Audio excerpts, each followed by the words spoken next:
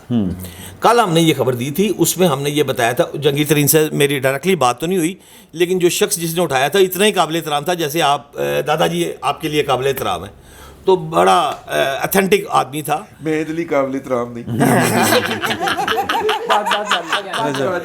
تو اس نے جب ہم سے بات کی تو اس نے واضح طور پہ یہ بات ہمیں کلیئر کر دی تھی کہ جہانگیر ترین نے اپنے تمام دوستوں کو پاکستان میں کہہ دیا ہے کہ آپ کو گرین سگنل ہے, اب بسم اللہ کر کے شروع کریں, اب نیگوسیشن کا ٹائم ختم ہو گیا ہوا ہے. یہ وہ جہانگیر ترین والی جو بات جہانگیر ترین نے پیسے پڑھنا یہ جب بتوں کے تراشنے کی اور بات آتی ہے, مسئلہ یہ ہے کہ میں نے اپنے سیاستدانوں کی بہادری بار بار دیکھی ہے. بے نظیر جب کراچی میں آئیں اور وہاں پہ بم دھماکہ ہوا ان کے جلوس میں, شیر شاہ وہ کون سی جگہ, کارساز والا ہوا, تو وہ ڈر کے گھر بیٹھنے کی بجائے پھر نکلی, سڑکوں پر آئی, وہ شہید ہو گئیں, لوگوں کا نقصان ہوا, لیکن وہ ڈری نہیں. بس شہید کرانا میاں صاحب نہیں, میں نہیں شہید کرانا چاہ رہا, دوسروں کی بات تو سن لینا, بات تو سن لینا. نہیں ایک منٹ, دوسری بات یہ ہے کہ میاں صاحب کے بارے میں بار بار کوٹ ہوتا ہے کہ جب انہوں نے زبردستی ان سے استعفیٰ لینے کی بات کی تو انہوں نے کہا اوور مائی ڈیڈ باڈی. میرا پرابلم یہ ہے کہ میں اپنے ان سیاستدانوں کو سمجھتا ہوں کہ انہوں نے ہمارے ملک کے مسائل حل کرنے ہیں. میرے مسائل, ایک عام آدمی کے مسائل ان لوگوں کے ذریعے حل ہونے ہیں. ہمارا جو حق حکمرانی ہے وہ ان کے ذریعے پورا ہونا ہے. میں کسی D G I S I, کسی آرمی چیف اور کسی سیکٹر کمانڈر کی طرف نہیں دیکھ رہا ہوں. مجھے ساری امیدیں ان سے ہیں تو مجھے گلے بھی پھر انہی سے ہوتے ہیں. اتنی سی بات. بڑی اچھی بات جو نہیں سیکٹر انچارج کا نام میں نے دو لوگ ایم کیو ہاں سر وہ سیکٹر انچارج ایم کیو ہوتے ہیں. اچھا جو ایم کیو ایم ہوندی سی اودوں بھی نہیں سی نال اچھا میں نے دو مثالیں پیش کی تھیں کہ بھٹو صاحب کی اور عمران خان صاحب کی. ٹھیک ہے, عمران خان صاحب نے بھی اپنے ناقدین, مخالفین سیاسی ہوں یا دوسرے ہوں, ان کے ساتھ اچھا نہیں کیا, بلکہ عمران خان صاحب نے اپنے دوستوں کے ساتھ اچھا نہیں کیا. بھٹو صاحب کے بھی کچھ دوست جو تھے وہ ان کے وکٹم ہوئے تھے, شکار ہوئے تھے. ٹھیک ہے, تو اس لیے دیکھیے ہم میری یہ گزارش ہے اپنی سیاسی قیادت سے کہ وہ کم از کم ہم جیسے جمہوریت پسند لوگوں کے لیے کوئی مارجن چھوڑ دیا کریں, تاکہ جب ان کے اوپر کوئی مصیبت کا وقت آئے تو ہم بھی اصولوں پہ کھڑے ہوئے ان کی مدافعت میں اتر سکیں.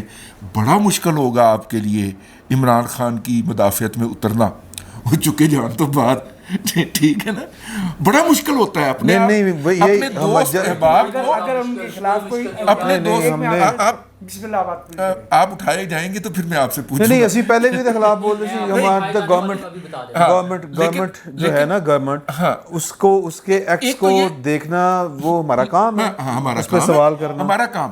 کل نو نواز شریف ہوں گے, جو تو نواز شریف صاحب ہوں سی ادو بھی انہوں نے خلاف پروگرام کر دے. یار یہ تو آپ کے ظرف کی بات ہے نا, ہم اس پہ ہم نہیں میں سب کی بات کر رہا ہوں. اب مسئلہ یہ ہے کہ جب 6 اکتوبر کو قضیہ کھڑا ہوتا ہے تو اگر عمران, میں نے آپ اس دن کا ہمارا پروگرام نکال کے دیکھ لیجیے, اس کے بعد امیڈیٹلی ہوا تھا, میں نے ٹھوک بجا کے کہا تھا کہ عمران خان صاحب کا رائٹ ہے اور انہیں اپنا رائٹ ایکسرسائز کرنا چاہیے, انہیں آئین یہ رائٹ دیتا ہے. ٹھیک ہے, اور اگر عمران خان صاحب اپنا رائٹ بھی ایکسرسائز نہ کر سکیں اور روتے ہوئے میرے پاس آئے تو میں بھی آگے سے ایک تھپڑ ماروں گا کہ تم نے اپنا کام بھی نہیں کیا اور پھر الٹا روتے ہوئے ہمارے پاس بھی آئے ہو سپورٹ کے لیے.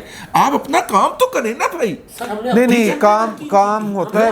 اپوزیشن کے کردار پہ تنقید کی تھی. آپ عمران خان کا پرائم منسٹر کا رائٹ کیوں اپنا وہ کر رہے تھے؟ نہیں ایک بات میں یہاں پہ تھوڑی سی کروں کہ وہاں پر جو اختلاف والی بات ہے نا, وہ وزیر اعظم کے اختیار کی ایکسرسائز کا اختلاف ہے ہی نہیں, ایشو ہے ہی نہیں. ایشو یہ ہے کہ جو اس سے پہلے وہ کچھ ہوتا رہا, پرابلم پیدا ہی میری اطلاعات کے مطابق پرابلم پیدا ہی اس وجہ سے ہوئی ہیں کہ وہ فیئر پلے نہیں کر رہے تھے وہاں پہ. وہ وزیر اعظم کو تو جو سامنے آتے ہیں نا ایشوز, ان کے مطابق فیصلہ کرنا چاہیے. وزیر اعظم بیٹھ کے اپنے دفتر میں جب سازش کرنی شروع کر دے گا تو پرابلم پیدا ہوں گے. یہ والا مسئلہ تھا, یہ والا تھا. لیکن اگر کل کو عمران خان صاحب کے ساتھ کوئی غیر جمہوری سلوک کیا جاتا ہے یا ان پہ نیب چھوڑی جاتی ہے یا ان کے آئینی حقوق جو ہے وہ مسخ کیے جاتے ہیں, یا کوئی سازش کر کے ان کو خام خواہ کی جیل بندی کی جاتی ہے خام خواہ کی, ہم تو ان کی حمایت کریں گے. یہ ہوتا رہا ہے. بھلے ایک فکرہ لے لیں بس اس میں, جو نواز شریف صاحب کے ساتھ بھلے وہ ہم پہ زنانہ وار حملہ کر دیں لیکن جب بھی ان کے اوپر چوٹ آئے گی ہم ان کی مدافعت میں کھڑے ہوں گے. یہ زنانہ وار کے لفظ پہ مجھے اعتراض ہے کیونکہ اس میں سے جینڈر بائس کی بو آتی ہے. ہم مردانہ وار کر نہیں جی وہ اس میں بھی آتی ہے. نہ ہمیں برتری نہ کہتری. ٹھیک ہے. ہم صنفی مساوات کے لوگ ہیں. ہم ان محاوروں کو اچھا حکومت بھی مونس ہندی ہوتا کہہ لو حکومتی حملہ کرتے ہیں. مجھے اعتراض صرف اس بات پہ ہے کہ مجھے عوام کو مونس کہنے پہ اعتراض نہیں ہے. گرامر غلط ہے. اور شاہ محمود قریشی بھی غلط بول رہے ہیں. بس جب وہ یہ اہتمام کر لیں کہ جب ان کو حمایت کی ضرورت ہو تو ہم جیل میں نہ ہوں. حکومت ہوتا ہے کہ ہوتی ہے. نہیں سر کوئی نہیں ہوتا کچھ نہیں, ٹینشن نہ لو. وہ عمران خان کی طرف ہوتا ہے. عمران خان کسی کو بھی جیل میں ڈالنا اگر قانون اور آئین کے مطابق ہوگا تو اگر عمران صاحب کو بھی ڈالا جائے تو بالکل ڈالا جانا چاہیے. ابھی کل عمران خان صاحب کی بات کر نہیں عمران خان صاحب کی بات کر رہا ہوں. کل جب ڈاکٹر شہباز گل صاحب رمیش کمار صاحب کے ساتھ بحث کر رہے تھے انتہائی غیر اخلاقی انداز میں, جو کچھ انہوں نے کہا جی جو گالیاں بکی نہیں, اس دوران میں انہوں نے ایک بہت زبردست بات بتائی. انہوں نے کہا یہ کینسر کی جعلی دوائیں بیچنے کے لیے آتے تھے میرے پاس, کوشش کر رہے تھے. پھر اس کے بعد انہوں نے کہا خدا کی قسم یہ 5 مرتبہ کینسر کی جعلی دوائیاں بیچنے کے لیے میرے پاس آئے ہیں. اور وزیر اعظم صاحب کو بھی پتا تھا. تو ایسے شخص کو MNA کیوں برقرار رکھا گیا, اس کو سزا کیوں نہیں دی گئی؟ کیا وہ دوائیں جو شاید اگر انہوں نے نہ خریدیا تو کیا وہ مارکیٹ میں نہیں بک رہی ہوں گی؟ ہمارے ملک میں جہاں ہر سال لاکھوں لوگ کینسر کے مرض سے مر جاتے ہیں, جہاں پہ تقریباً جو کینسر کے رجسٹرڈ پیشنٹ ہیں ان میں سے تقریباً 20% کا علاج ہوتا ہے, جس میں سے اگر ہم پنجاب کی بات کریں تو 6% جو ہے 20% میں سے 6% جو ہے شوکت خانم کرتا ہے, باقی سرکاری اسپتال اور کچھ دیگر پرائیویٹ ہاسپٹل کرتے ہیں. تو اس طرح کے تمام جرائم, چاہے وہ ادویات کی قیمتیں بڑھانے, یہ سب چیزوں کا محاسبہ ہونا چاہیے. اس میں کوئی NRO نہیں ہونا چاہیے. بالکل ٹھیک ہے, بالکل ٹھیک ہے. ایک بڑا اہم ایشو رہ گیا یار. مولانا فضل الرحمان نے کہتے ہیں میں آرمی چیف میں ملاقات کی تھی. مجھے نہیں پتا. مولانا صاحب انٹرویو دیتا رہا. مولانا صاحب جو ہے وہ ایک روحانی شخصیت ہیں اور آرمی چیف عالم رویا میں مل لیا انہوں نے میرے اور نہ انہوں نے وقت کا تعین کیا نہ مقام کا. تو اس لیے وہ تو لاہوتی قسم کی ملاقات ہے, وہ ان سے پوچھا جائے. نہیں ان حالات میں اس طرح کا امداد صاحب یہ بات کرنا میرا مطلب ہے کہ یہ خود میرا خیال ہے کہ آرمی چیف کے جو میری جو معلومات ہیں وہ کسی پرانی ملاقات کا حوالہ انہوں نے دیا تھا, جو میں نے کنفرم کیا مولانا کے آفس سے کہ مجھے بھی یہی تھا کہ آج کل بھی ملاقات تو نہیں ہوئی. تو انہوں نے کہا نہیں, مولانا صاحب کی کوئی بہت پرانی ملاقات تھی, کسی تقریب شقریب میں کوئی ملاقات یا بریفنگز چل رہی ہوتی ہے تو اس طرح کی کوئی ملاقات تھی اس میں جایا کرتے. لیکن یہ سوال اگین سول سپرمیسی کے حوالے سے سوال آپ جیسے صحافی کریں گے, کسی پولیٹیکل لیڈر کو یہ توفیق نہیں ہوگی کہ وہ اس پہ بات کرے. آرمی چیف ملاقات شادی گل ہے. جب اس نے کہہ دیا کہ مجھے انہوں نے منع کر دیا, کپتان نے کہہ دیا کہ مجھے منع کر دیا کہ اس کو ڈیزل نہ کہا کرو, تو وہیں سے آپ سمجھ جائیں کہ سلام دعاتیں ہوتی ہے نا یار, بڑا آدمی ہے تو ان لوگوں سے نہیں ہونی تو کیا تم سے یا مجھ سے ہونی ہے, کس سے ہونی ہے؟ یا خواجہ صاحب کسی خاص وقت پہ فون کر دیتے ہیں جب ان کی پارٹی ڈوب رہی ہو اور وہ اپنی سیٹ کے لیے. نہیں مجھے یہ لگتا ہے یہ بیک وقت وزیر اعظم کو بھی, وزیر اعظم کے خلاف تو ایک دستوری کام ہو رہا ہے نا, ہم مان لیتے ہیں کہ, اور ظاہر دستوری کام ہو رہا ہے ماننا پڑے گا, لیکن یہ بین اسی وقت اسی کے ساتھ ہی آرمی چیف کو بھی متنازع بنانے کی کوشش نہیں لگ رہی ہے آپ کو؟ مجھے نہیں پتا, لیکن میں جو مولانا کا جواب تھا نا اس کو انگریزی میں کہتے ہیں cryptic, it can have many meanings. اور مولانا بدقسمتی سے مذہبی اور روحانی شخصیت ہونے کی وجہ سے ایسی زبان کے استاد ہیں, میں نہیں. حکومت چونکہ ان افیکٹو ہو چکی ہے, غیر مؤثر ہو چکی ہے, تو 23 مارچ کو OIC کا وزرائے خارجہ کا اجلاس بھی ہے, اور آپ نے دیکھا ہوگا پچھلے دنوں اس کی سیکیورٹی OIC کے اجلاس کے حوالے سے اسلام آباد کی سیکیورٹی کے لیے جی پھر آرمی چیف نے ہی ہدایات جاری کی ہیں کہ ان کی سیکیورٹی کو مناسب بنایا جائے. اور چونکہ پولیٹیکل ٹیمپریچر اتنا ہائی ہے کہ سیاسی جماعتوں کا کوئی احتجاج یا اس طرح کا چیز نہ ہو سکے, تو ممکن ہے